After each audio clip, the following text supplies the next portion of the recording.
E aí galera do canal, beleza? Meu nome é Divine e finalmente saiu o vídeo falando sobre a parte 4 de JoJo's Bizarre Adventure. Se você é novo por aqui, eu vou deixar uma playlist no card com todos os vídeos falando sobre Jojo que eu fiz no canal. Então sem mais delongas, bora lá! Jojo no Kimi no Bouken Diamond wa Kudakanai, ou Diamond is Unbreakable, se passa em 1999, e dessa vez inteiramente no Japão, em uma cidade construída nos moldes ocidentais, chamada Morio. Tudo começa quando nosso velho conhecido Kujo Jotaro vai até essa cidade procurar o filho bastardo que Joseph Joestar teve aos seus 62 anos com uma japonesa chamada Higashikata Tomoko. A existência desse filho foi descoberta recentemente, e como o velho já estava chegando em uma idade avançada, alguém tinha que ir conversar com o garoto sobre essas burocracias de herança. E a pessoa escolhida vocês já sabem quem foi. Quando Jotaro chega na cidade, ele esbarra com um garoto chamado Hirose Koichi. Eles conversam um pouco e nesse meio tempo eles presenciam um grupo de valentões implicando com um estudante enorme que estava apenas observando uma tartaruga. O seu nome era Higashikata Josuke e era exatamente quem Jotaro estava procurando. Depois de vários insultos por parte dos valentões, um deles pegou a tartaruga e jogou contra a parede, fazendo com que ela ficasse gravemente ferida. Josuke de primeiro momento não fez nada, apenas permaneceu de cabeça baixa, até que esse mesmo cara teve a ousadia de insultar o seu corte de cabelo. Aí o cara ficou putaço de verdade e meteu aquela buqueta na cara do valentão, que teve seu nariz completamente deformado no processo. Jotaro percebeu na hora que Josuke utilizou um stand para fazer aquilo com o rosto do outro rapaz. E depois que todo o grupo fugiu de medo, Jotaro foi até lá conversar com Josuke. Mas antes que ele pudesse dizer qualquer coisa, ele percebeu que aquela tartaruga estava curada misteriosamente, o que fez com que ele concluísse que a habilidade do stand de Josuke tinha relação com cura.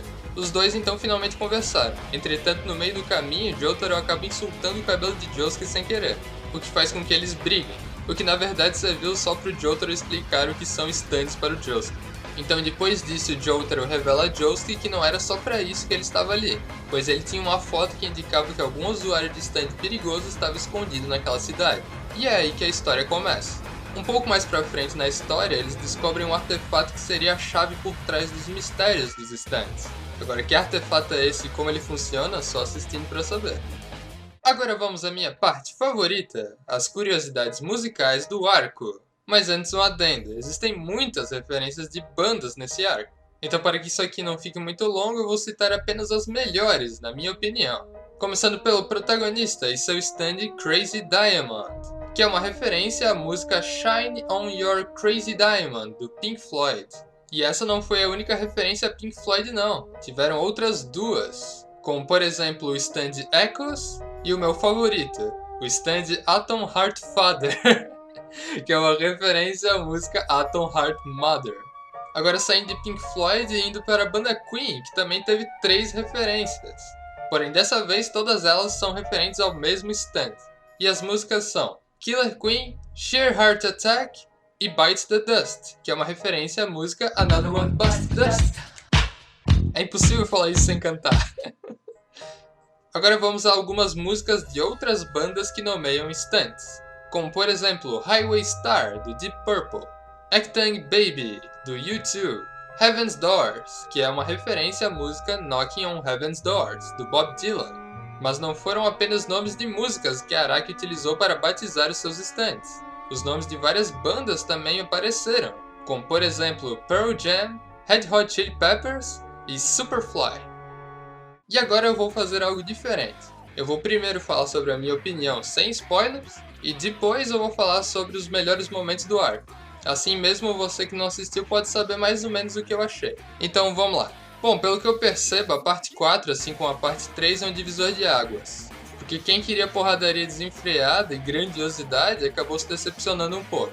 Mas quem queria ver o autor viajando legal na maionese com várias habilidades bizarras de stands adorou esse arco com certeza. Não que o arco não teve lutas boas, não entenda errado, mas o impacto delas não é tão grande assim, já que eram conflitos entre habitantes da cidade.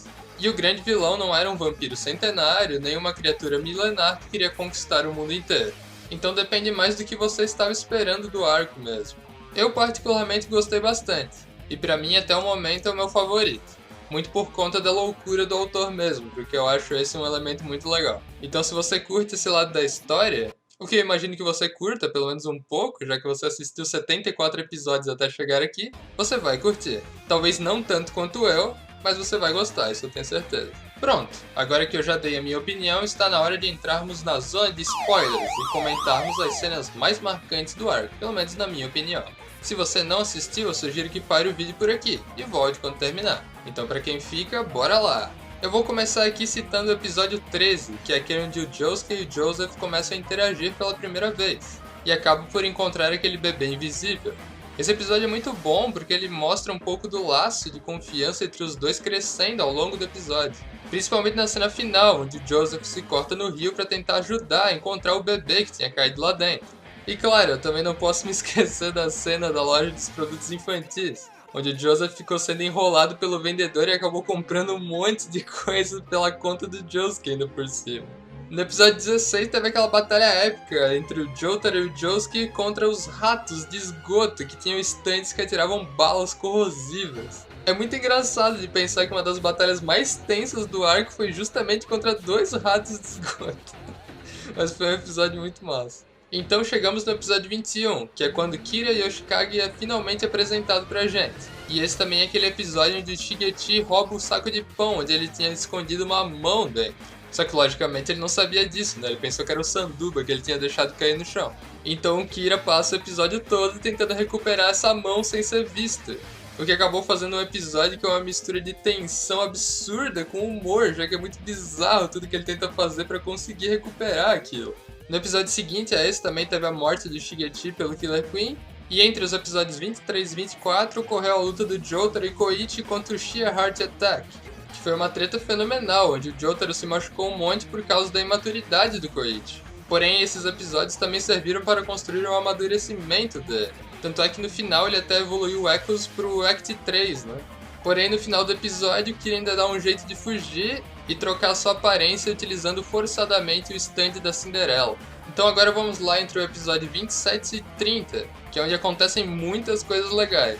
Como por exemplo aquele alien que consegue se transformar em qualquer objeto, mas é alérgico a sirenes por algum motivo. Aquela cena de o Josuke transforma ele em dados para tentar enganar o Logan é sensacional. Muito por conta de não dar certo, porque o alien fica fazendo ele vencer toda hora, o que deixa muito claro que o Josuke tá roubando de alguma forma. Sem falar na cena que o Josuke chacoalha o dado tanto que ele acaba vomitando em cima da mesa, aquilo foi bom demais. Depois disso também teve aquela treta com o Highway Star, onde teve aquela cena foda pra caralho do Josuke demolindo a moto pra não atropelar o carrinho de bebê. Porque ele não podia frear, senão o Highway Star pegava ele naquela hora. Então ele destruiu a moto, saiu voando por cima do carrinho de bebê e reconstruiu ela do outro lado. Essa cena foi muito massa. No episódio seguinte nos foi apresentado o Stray Cat, que é a porra de um gato que quando morreu virou uma planta gato que cospe bolhas de ar com tanta pressão que fazem um rombo no alvo. Eu tenho que citar isso aqui pelo nível de bizarrice, eu não podia deixar passar. Então, entre os episódios 35 e 39 é a batalha final contra o Kira, onde ele se deixou acertar pela flecha mais uma vez e ganhou sua terceira habilidade de stun, o Bite the Dust, que é uma habilidade muito confusa, eu vou tentar explicar aqui pra quem viu e mesmo assim não entendeu. Bom, ela funciona assim, ele coloca o Killer Queen dentro de uma pessoa que sabe a sua real identidade. Se essa pessoa conta essa informação de qualquer forma que seja para outra pessoa, essa pessoa que ouviu ela vai explodir na hora. Então o tempo vai voltar para o início do dia. Então mesmo essa pessoa não conversando com aquela que explodiu, ela vai morrer naquela hora inevitavelmente. Então aí, se o Kira quiser, ele pode ir até lá e desativar a bomba, fazendo com que essa se torne a linha do tempo oficial, e a pessoa realmente terá morrido. A burrada do Kira foi o excesso de cautela dele, porque o seu plano era explodir a galera toda, pra aí depois desativar e garantir a morte de todos de uma vez, pra que não tivesse nenhum vestígio e ninguém que pudesse ir atrás dele. Só que por conta disso, no fim das contas ele não acabou matando ninguém, porque o seu plano falhou naquela hora onde ele gritou quem ele realmente era pro Hayato, o que também foi excesso de confiança, que foi outro problema. O que fez com que o Josuke acabasse escutando e forçando ele a desativar a bomba para poder se proteger. Eu não sei se eu consegui explicar isso muito bem, mas eu tentei pelo menos. É muito confuso, eu sei. A luta entre os dois foi muito massa também, todo aquele lance na casa e tal, e a mistura do Stray Cat com a bomba foi animal. Sem falar da morte do Kira sendo atropelado pelo cara da ambulância, que foi morbidamente hilário também. E é isso aí, que vem a parte 5 e falou, galera!